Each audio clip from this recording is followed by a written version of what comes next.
Hello guys, my name is Mihael. Welcome back to my vlog. Today I'm just outside playing with in this playground with my family. In the background you see there's Susan with my little daughter Felicia and William in the background, you know, just playing around. So we played in selling. We played the normal tournament, no limit hold'em, $45 buy-in, $750 guaranteed.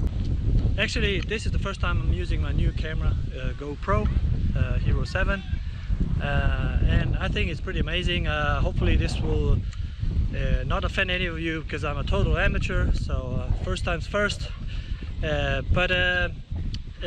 About tournament, it was kind of, I made a deep run. It was exciting, going up and down, up and down.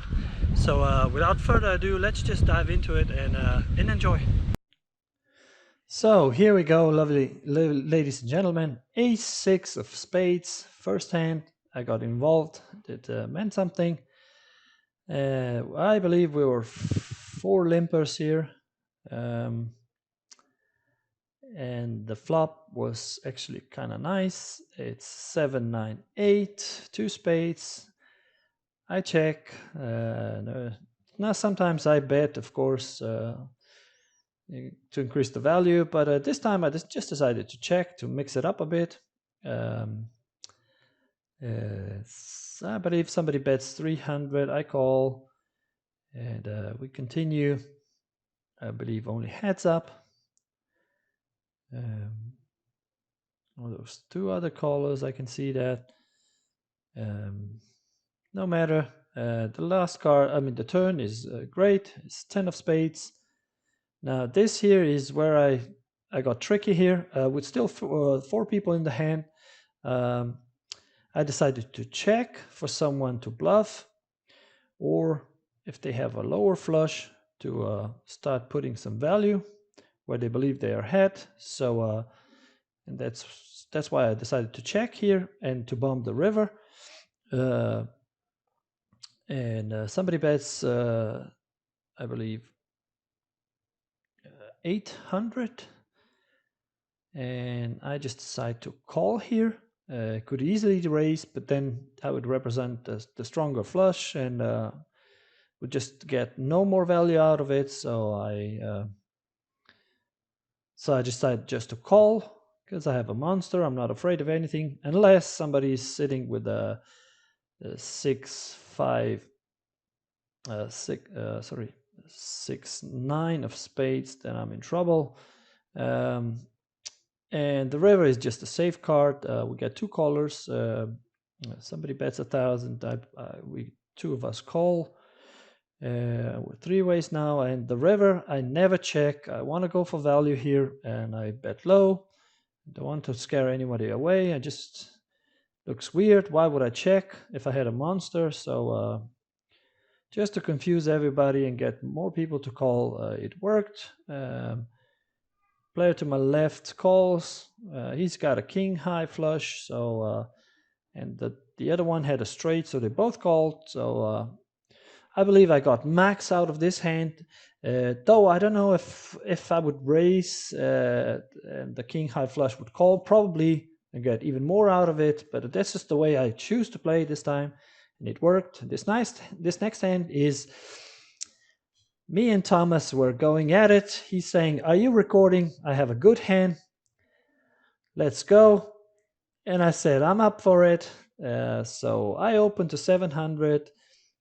He raises me to 2,500, teasing me. I of course call. Most of the times against player like this, I have a range advantage, so I'm not stupid. I'm putting my ego to the side and just play my cards. Big blind tags along, because now he's getting the pot odds to call, and the flop is okay, not great, but okay. We got top pair, top kicker, although a dangerous board. Big blind checks. Thomas, youngster, really good player. He continues for 3,700, I believe, into a manly pot of 7,500. So this is looking pretty important. So with the top pair, top kicker. Look, he's waving at me, waving to the camera. I am calling at least once here. And still ahead against hands like Ace King and Ace Queen, which would probably be his range. Although he's a very loose player, so he definitely could be capable of playing suited connectors, which probably got there now on the turn. This time the big blind gets quickly out of the way after I called on the flop. So we're heads up. This time on the turn, youngster checks, and I check behind. No reason to bet here because I am probably beat when I have showdown value. So the last card is the king of clubs.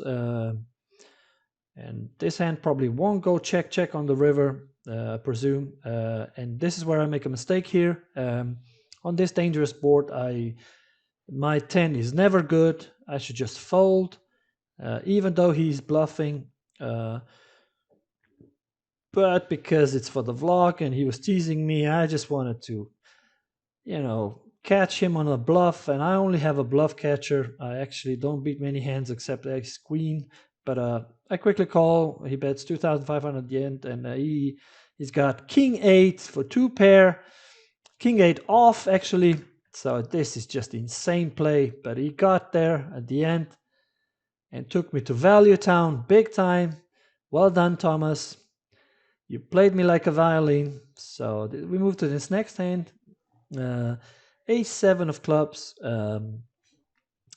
I believe I got really short there, 5,300 after I lost that huge pot against Thomas, and he ripped my soul out. I was tilting. I just tag along here.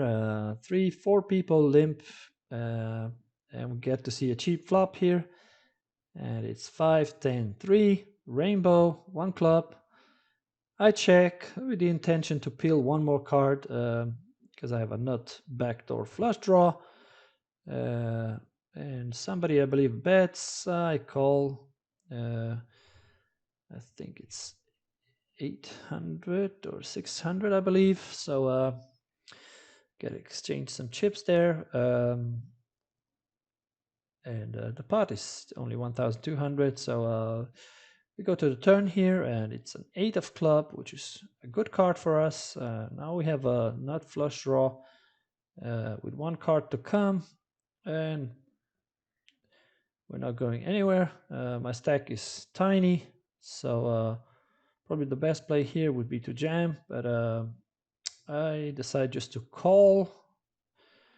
And I believe we're only heads up here, which the last card is I break my flush draw, but I do hit an ace, and I believe I'm good here. I beat one pair hands, and if they have 2 pairs, then congratulations, I'll be going home. So I believe I'm good here, so I decide to jam, I believe. For the rest, I had total 5,300 in stack before the hand started to play. I'm not sure I played this hand really the way I wanted to play. Probably just a shove from the beginning on the flop, as a semi bluff would be better. And then I don't know, it was just too risky. I left myself with no chips by just calling. Way too passive. But well, it worked out. So he folds. This next hand we go. We build our stacks to 8,300. We get a dealt ace queen under the gun. I open to 1,000 and believe I got one caller, and that is big blind. So we go heads up to the flop here.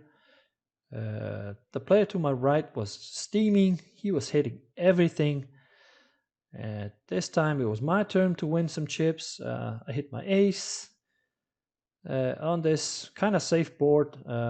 Unless he's sitting with the trips or ace 10, I'm pretty good here. So I bet 1,000 and he quickly calls. The turn is club, 2 of clubs, irrelevant card, but now the flush draw is appearing. If he had 2 clubs, something like Jack 10 of clubs or something. That is quite possible to call from a big blind. So I continue, and this time I go big, actually, because I wanted him to fold. I wasn't sure I was still ahead, but I would get the message. He quickly calls, so something's fishy. What is he calling with? A set of, sixes or tens? He jams at the end, and I have 2,000 something left, 3,000 in my stack, so of course I call. And he was just running a bluff, luckily for me. It was a great call. He just mucks, so I never know what he had. He later told me he had a flush draw with clubs, so he chose to play it as a bluff. So, well, great for me. So in this tournament, it didn't I didn't really feel like I was running good or something. I just played okay, I guess. Made the right decisions at the right time. It worked. This next hand here, King Jack of spades in the big blind. Blinds are 150, 300. I believe I get one limper. The low stack shoves on the button, and I call, I believe. It's only 2,200. So it's an easy call. I want to see if I can flip better than him and throw him out of the tournament. To my surprise, the under the gun who limped, he calls as well. So yeah, that is not actually good. But we continue the hand here. We see the flop here, which is not great at all. With the inside straight draw. We need a queen, but all red cards, not good. He won the low stack one with ace six, two pair. Trips. So we move to this next hand at ace 10 off. I believe I limp under the gun, which I never do normally, just to be suspicious. Mix it up a bit, want to see a cheap flop. Ace 10 is actually quite kind of fold under the gun. This late in the tournament, easy fold. You get easily dominated if you get raised. So I just want to see a cheap flop here. And what do you know? We hit two pair, top two pair on the board. Perfect. A button checks. Small blind fires 1,500 here. Probably has a flush draw or something. I decide to raise. It's time to put in some money, overcharge them for the flush draw. So I raise it to 4,000. Button gets out of the way quickly. He snap calls. He says, let's play. And actually, to my surprise here, I believe he only had like king 10, and I was sticking around there. No flush draw. The turn is a jack. It's kind of looking dangerous there, but I have to believe my two pair is good. So I jam. Had 14,000 total before the hand started. I was kind of committed to this pot, so it was the only thing I felt like I had to do there, and it worked. So he folded. He later told me he had king 10 and didn't believe me. So this next hand here is pocket sixes. My stack is looking okay, 19,000. I opened to 1,600. Player to my left quickly jams for a total of 6,000, almost 7,000. Everybody else folds. I call, believing I'm flipping, but nope. I ran into the queens, so I'm pretty much dead here. And he doubles through me. It was just going up and down, up and down. Not my lucky day. Rather see ace king or ace queen there or something like that. At least I have a good chance there. But I was totally packed with a higher pair. So this next hand here, we got queens ourselves. So in the small blind, button opens to 2,500. I jam. I have 11,700 there. And well, he was starting to talk to me. I have two two overcards and blah blah blah. I didn't respond much. I just said, well, just double me. And he could probably smell the confidence. So he ended up folding. But when he runs the flop after he folds, there was 2 10s, and he had king 10 there. So I would be out of the tournament. Luckily for me, he folded. So I just take the dead money that he betted and continue the tournament. Though didn't make it very far, but still made it to the final table, which is a great result on a bad day, I believe. So we move to this next hand here, and that is King Jack of clubs. I jam here. I have a stack of 14,200. I believe blinds are 1,000, 2,000, if I'm not mistaken. I get called by ace 10 by the low stack to my left, and he wins. I believe he had only 7, 8,000, probably 9,000 I can see from here. So he cripples me there. I just wanted to steal this late in the tournament. It didn't work, so I was crippled to 3,800 with this next hand here, ace 9 off. And no brainer, I have to push. I get called by the tightest player in our club, and I know I'm in trouble. It's either aces or kings or something like that. And what do you know? He's got kings, and we're like totally pressured. And the flop is just awesome. 2 9s and 2 5s, so full house. We'll take it. A little lucky there, or lucky big time. So we double, and I stopped the recording after this because there was a break, and then we made the final table. This is the final table's last hand of the tournament. Actually, the first hand we played on the final table, I had ace 10 off, and I push. I had 7,000 in my stack, and the button says, "Do you want a bad beat?" And I said, "Come with it. I'll take it any day." And the flop he hits the 6, and yeah, completes the bad beat and sends me home, even though I had 60% to win this hand. So, and yeah, and I'm out. So guys, what did you think? I'm happy with the 9th place final table. That gives some points to the rank list.